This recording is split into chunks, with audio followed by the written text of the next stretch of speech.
ಧನಾಗಮನ ರಾಶಿ ಈ ಸತಿಯ ಮೀನ ರಾಶಿಯವರ ಫಲದಲ್ಲಿ ಧನಾಗಮನ ಹೇಳ್ತಕ್ಕಂಥದ್ದನ್ನು ನಾವು ಕಾಣಬಹುದು. ಇದನ್ನು ಕೇಳಿದಾಗಲೇ ಎಷ್ಟೋ ಜನರ ಮನಸ್ಸಿಗೆ ತುಂಬ ಮುದವು ಕೂಡ ಆಗಬಹುದು. ನಿಜವಾಗಲೂ ಈ ವರ್ಷದಲ್ಲಿ ಇಂತಹ ಒಂದು ಯೋಗ ಇರ್ತಕ್ಕಂಥದ್ದನ್ನು ನಾವು ಕಾಣಬಹುದು ಮೀನ ರಾಶಿಯವರಲ್ಲಿ. ಆದರೆ ಈ ವರ್ಷ ಮೀನ ರಾಶಿಯವರ ಭವಿಷ್ಯತ್ತಿನಲ್ಲಿ ಸುಖ ದುಃಖಗಳು ಎರಡೂ ಕೂಡ ಒಂದು ರೀತಿಯಾದಂಥ ಸಮಪಾಲು ಅಂತ ಕರಿಬಹುದು. ಆ ರೀತಿಯಾದಂತಹದ್ದು ಉಂಟು. ಒಂದೆಡೆಯಿಂದ ಧನ ಹೇಳ್ತಕ್ಕಂಥದ್ದು ಯಾವ್ಯಾವುದೋ ರೀತಿಯಲ್ಲಿ ಬರ್ತಾ ಇರುತ್ತೆ, ಅಂದರೆ ಹಣ ಬರ್ತಾ ಇರುತ್ತೆ. ಅದೇ ಯಾವ್ಯಾವುದೋ ರೀತಿಯಲ್ಲಿ ಖರ್ಚುಗಳು ಕೂಡ ಆಗ್ತಾ ಇರ್ತಕ್ಕಂಥದ್ದು ಅಂತ ಹೇಳಿದರೆ ಅಲ್ಲಿ ಸುಖವೂ ಇದೆ, ದುಃಖವೂ ಇದೆ. ಆನಂತರದಲ್ಲಿ ಕೌಟುಂಬಿಕ ಜೀವನದಲ್ಲಿ ದಾಂಪತ್ಯಗಳ ಕಲಹ ಹೇಳ್ತಕ್ಕಂಥದ್ದು, ಅಂದರೆ ಗಂಡ ಹೆಂಡತಿ ಜಗಳ ಹೇಳ್ತಕ್ಕಂಥದ್ದು ಉತ್ತುಂಗಕ್ಕೆ ಹೋಗುವ ಸಾಧ್ಯತೆಗಳಿರ್ತಕ್ಕಂಥದ್ದು, ಜೊತೆಯಲ್ಲಿ ತುಂಬಾ ಹಿಂಸೆ ಹೇಳ್ತಕ್ಕಂಥದ್ದು ಆಗ್ತಕ್ಕಂಥದ್ದು. ಆನಂತರದಲ್ಲಿ ಅದರಿಂದಾಗಿ ಮಾನಸಿಕವಾಗಿ ಕೂಡ ಕುಗ್ಗುವಿಕೆ ಹೇಳ್ತಕ್ಕಂಥದ್ದು ಆಗ್ತಕ್ಕಂಥದ್ದು. ಕೈಗಾರಿಕಾ ಇತ್ಯಾದಿಯಾದಂತಹ ಕ್ಷೇತ್ರದಲ್ಲಿ ಯಾರು ಕೆಲಸ ಮಾಡ್ತಾ ಇರ್ತಾರೋ ಅಂಥವರಿಗೆ ಒಂದು ಒಳ್ಳೆಯದಾದಂತಹದ್ದೇ ಇದ್ದರೂ ಕೂಡ ವಾಹನ ಖರೀದಿ ಆಗಿರ್ಬೋದು, ಜಮೀನಾಗಿರ್ಬೋದು, ಆನಂತರದಲ್ಲಿ ಸೈಟು ಇತ್ಯಾದಿಗಳನ್ನು ಖರೀದಿಯನ್ನು ಮಾಡ್ತಕ್ಕಂಥದ್ದಾಗಿರ್ಬೋದು, ಈ ರೀತಿಯಾದಂತಹ ಒಳ್ಳೊಳ್ಳೆಯದಾದಂತಹ ಫಲಗಳು ಇದ್ದರೂ ಕೂಡ ಎಲ್ಲೋ ಒಂದು ಕಡೆಯಿಂದಾಗಿ ಒಂದು ಮನೆಯಲ್ಲಿ ನೆಮ್ಮದಿ ಇಲ್ಲ ಅಂತ ಹೇಳಿದರೆ ಎಲ್ಲ ಇದ್ದು ಕೂಡ ಏನು ಪ್ರಯೋಜನ ಇಲ್ಲ ಅಂತ ಹೇಳ್ತೇವೆ.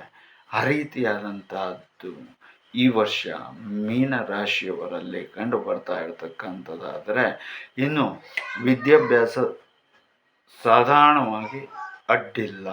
ಅನಂತರದಲ್ಲಿ ಧಾರ್ಮಿಕವಾದಂತಹ ಕೆಲಸ ಕಾರ್ಯಗಳಲ್ಲಿ ತೊಡಕೊಂಡ್ರೂ ಕೂಡ ಕೊಳ್ಳದ ಮನಸ್ಥಿತಿ ಹೇಳ್ತಕ್ಕಂಥದ್ದು ಇರುತ್ತೆ. ಹಾಗಾಗಿ ಅಂತಹ ಮನಸ್ಥಿತಿಯನ್ನು ಸ್ವಲ್ಪ ಬದಲಾವಣೆಯನ್ನು ಮಾಡಿಕೊಂಡು ತೋಡಿಕೊಂಡ್ರೆ ಕೆಲವಷ್ಟು ಸಾಂಸಾರಿಕ ಜೀವನದ ಸಮಸ್ಯೆಗಳನ್ನು ಧಾರ್ಮಿಕವಾದಂತಹ ಕೆಲಸದಿಂದಾಗಿ ಸರಿಯನ್ನು ಪಡಿಸ್ಕೊಳ್ಬೋದು. ಹೇಗೆ ಅಂತ ಕೇಳಿದರೆ, ನಾವು ಮಾಡಿರ್ತಕ್ಕಂಥ ಕೆಲವು ಪಾಪ ಕರ್ಮಗಳನ್ನು ಪ್ರಾಯಶ್ಚಿತ್ತದ ರೀತಿಯಲ್ಲಿ ಧರ್ಮ ಕೆಲಸ ಹೇಳ್ತಕ್ಕಂಥದ್ದು ಮಾಡಿಕೊಡ್ತದೆ.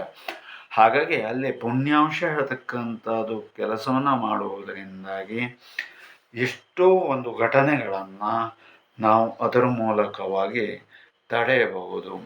ಆನಂತರದಲ್ಲಿ ಇನ್ನು ರಾಜಕೀಯದ ಭವಿಷ್ಯತ್ತಿನಲ್ಲಿ ಯಾರ್ಯಾರು ಕೆಲಸವನ್ನು ಮಾಡ್ತಾ ಇರ್ತಾರೋ ಅಂಥವರಿಗೆ ಬಾಕಿಯ ದೃಷ್ಟಿಯಲ್ಲಿ ಒಳ್ಳೆಯದಿದ್ದರೆ ಇವರಿಗೆ ಅಪವಾದಗಳು ಮಾತ್ರ ಬೆಂಬಿಡದ ಬೇತಾಳನ ರೀತಿಯಲ್ಲಿ ಹೇಳ್ತಕ್ಕಂಥದ್ದು. ಮತ್ತು ಅಷ್ಟೇ ಅಲ್ಲದೆ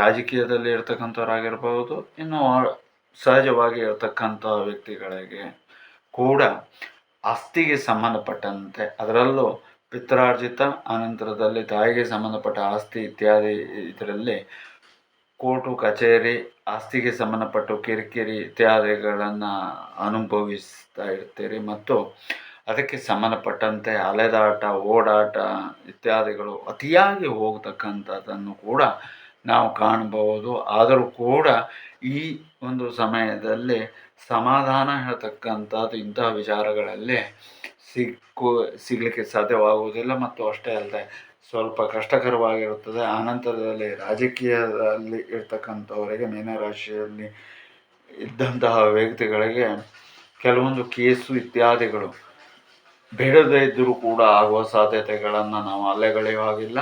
ಹಾಗೂ ಹಿಂದೆ ಇರ್ತಕ್ಕಂತಹ ಕೆಲವೊಂದು ಕೇಸುಗಳು ಕೂಡ ಅವರಿಗೆ ಮುಳ್ಳಿನ ರೀತಿಯಲ್ಲಿ ಬಂದು ಚುಚ್ಚತಕ್ಕಂಥದ್ದನ್ನು ನಾವು ಕಾಣಬಹುದು. ಆನಂತರದಲ್ಲಿ ಮೀನರಾಶಿಯವರಿಗೆ ಹೆಚ್ಚು ಕಡಿಮೆಯಾಗಿ ಒಂದು ನೀರಿನಲ್ಲಿ ಕಾಲನ್ನು ಇಟ್ಟಾಗ ಮೀನುಗಳು ಬಂದು ಕುಗ್ತಾ ಇರುತ್ತೆ, ಆದರೆ ನೋವು ಆಗೋದಿಲ್ಲ.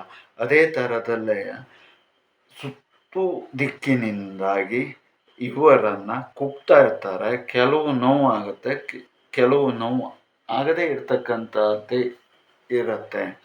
ಇಂತಹ ಸಮಸ್ಯೆ ಹೇಳ್ತಕ್ಕಂಥದ್ದು ಇವರಿಗೆ ಇರುವುದರಿಂದಾಗಿ ಇವರು ಸ್ವಲ್ಪ ಮಟ್ಟಿಗೆ ಜಾಗರೂಕತೆಯಾಗಿ ಇರಬೇಕಾಗುತ್ತೆ. ಅದರಲ್ಲೂ ಮತ್ತು ವಿಶೇಷವಾಗಿ ಕೌಟುಂಬಿಕವಾಗಿ ಸಮಸ್ಯೆಯಿಂದ ಆಗುವ ನಿಟ್ಟಿನಲ್ಲಿ ನೀವು ಈ ವಿಚಾರವನ್ನು ತೆಗೆದುಕೊಳ್ಬೇಕಾಗತ್ತೆ.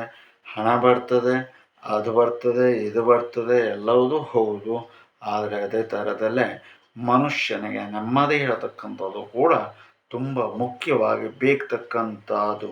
ಒಂದು ತುತ್ತು ಊಟವನ್ನಾದರೂ ಕೂಡ ನೆಮ್ಮದಿಯಿಂದ ಊಟವನ್ನು ಮಾಡಿದರೆ ಆತನ ಆರೋಗ್ಯಕ್ಕೆ ಅದು ಹಿಡಿತದೆ ಅಂತ ಹೇಳೋದಾಗಿ ಹೇಳ್ತೇವೆ. ಹಾಗಾಗಿ ಆ ರೀತಿಯಾದಂಥ ನೆಮ್ಮದಿಯಾದಂಥ ಜೀವನವನ್ನು ಕಟ್ಕೊಳ್ಳಿ, ಚೆನ್ನಾಗಿರಿ. ಮತ್ತು ಅಷ್ಟೇ ಅಲ್ಲದೆ ಶುಭವಾದಂಥ ಫಲ ಎಲ್ಲರಿಗೂ ಕೂಡ ಒಳ್ಳೆಯದನ್ನು ಉಂಟು ಮಾಡಿಕೊಡಲಿ.